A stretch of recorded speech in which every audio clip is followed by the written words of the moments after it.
देखो कौन आया। साथियों,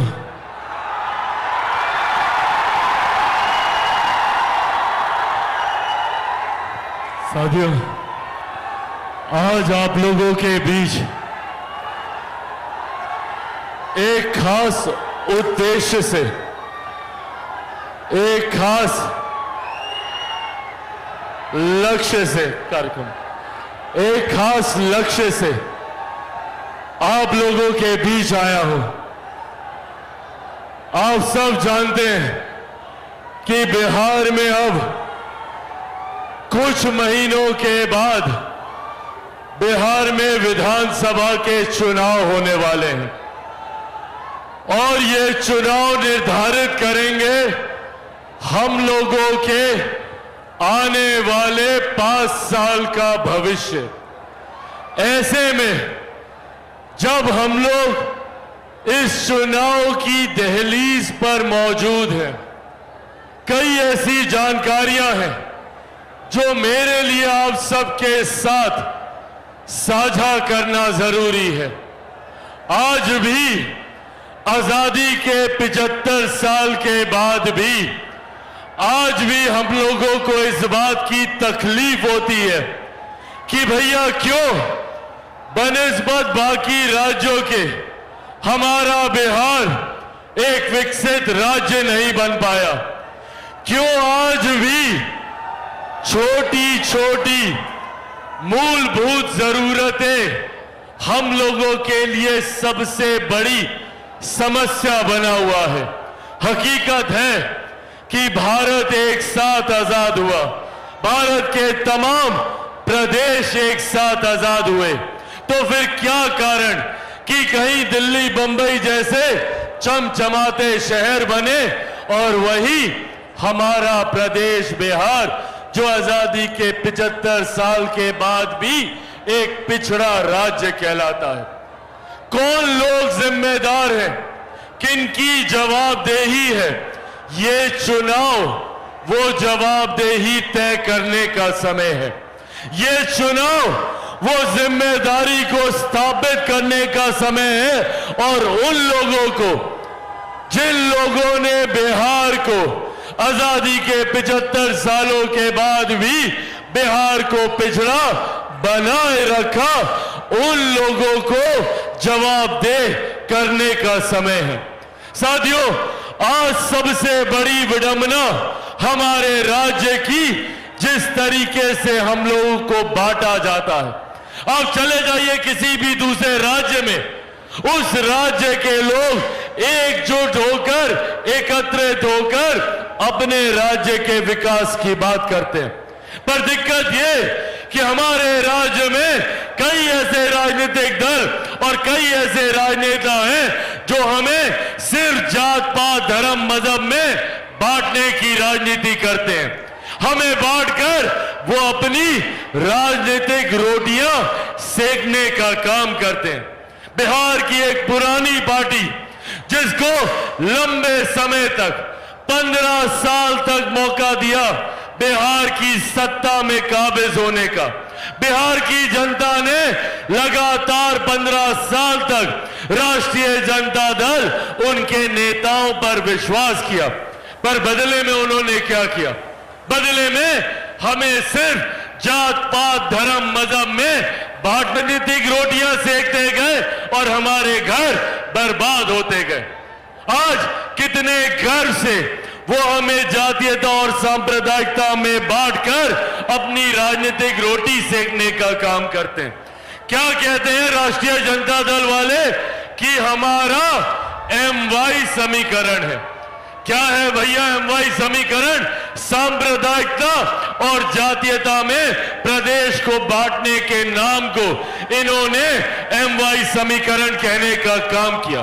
साथियों, अगर इनका MY समीकरण है तो हम लोगों का भी MY समीकरण है, पर हमारे MY समीकरण में M से महिलाएं हैं और Y से युवा हैं।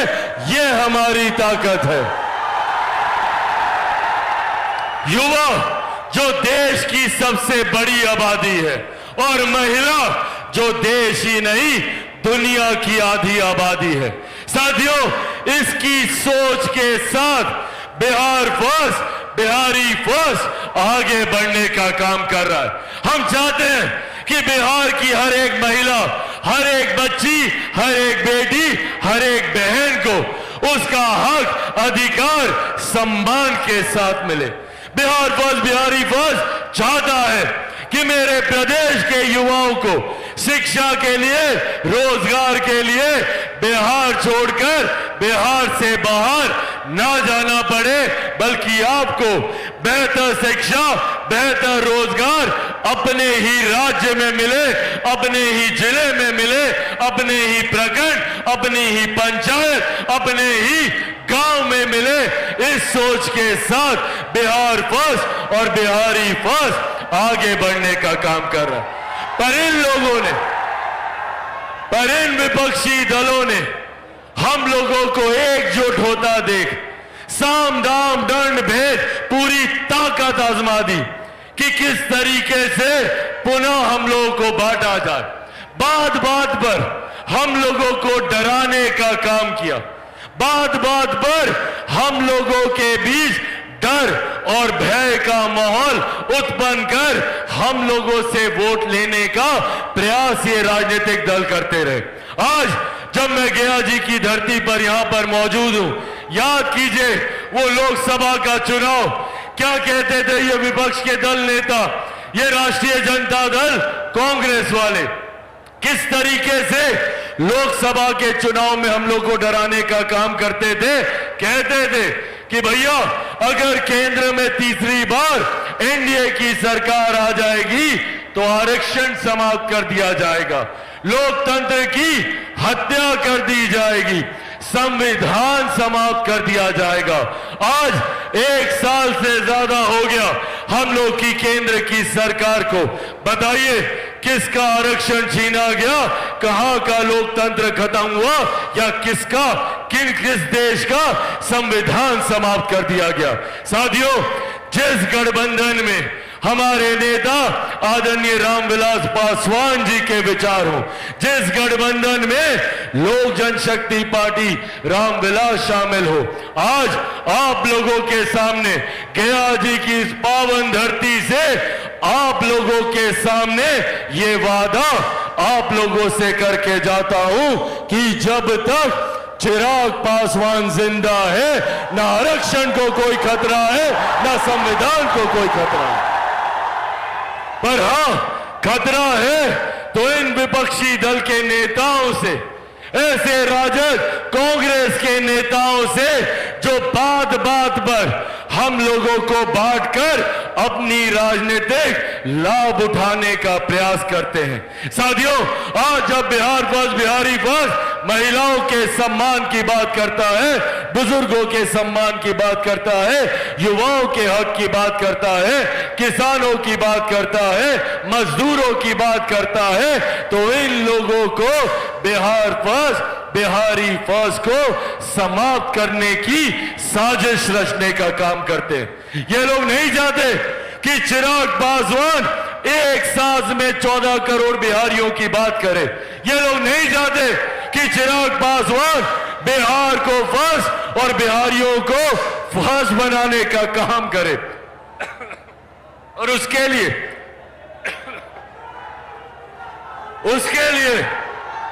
इन्होंने हर संभव प्रयास किया चिराग पासवान को समाप्त करने का। पहले इन लोगों को लगा कि अगर चिराग पासवान को, इसकी पार्टी को तोड़ देंगे तो चिराग पासवान समाप्त हो जाएगा। नहीं समाप्त हुआ चिराग पासवान। फिर इन लोगों को लगा कि चिराग पासवान को, इसके परिवार को तोड़ देंगे तो चिराग पासवान समाप्त हो जाएगा। नहीं समाप्त हुआ चिराग पासवान। फिर इन लोगों को लगा कि चिराग पासवान को इसी के घर से, इसकी मां बूढ़ी नानी के साथ इसका सामान उठा के सड़क पे फेंक देंगे तो चिराग पासवान समाप्त हो जाएगा। नहीं समाप्त हुआ चिराग पासवान। अब तो डर इतना ज्यादा कि भैया चिराग पासवान को बम से ही उड़ा दो, चिराग पासवान समाप्त हो जाएगा। नहीं समाप्त हुआ चिराग पासवान। क्योंकि जो लोग ये सोचते हैं कि इन बातों से चिराग पासवान समाप्त हो जाएगा, वो लोग भूल जाते हैं कि चिराग पासवान शेर का बेटा है, रामविलास पासवान का बेटा है। भैया ना डरने वाला हूं ना झुकने वाला हूं, और डर तो मुझे किसी से नहीं लगता है। जितनी ताकत आजमानी आजमा ले। मैं भी सर पे कफन बांध के निकला हूं कि जब तक बिहार को विकसित राज्य नहीं बना दूंगा तब तक मैं भी चैन की सांस नहीं लूंगा। ये वादा आप लोगों से करके जाता हूं। पर ऐसे में साथियों, जरूरत है हम सबको एक होने की, जरूरत है हम सबको एकजुट होकर बिहार फर्स्ट और बिहारी फर्स्ट को घर घर तक पहुंचाने की, और साथ ही में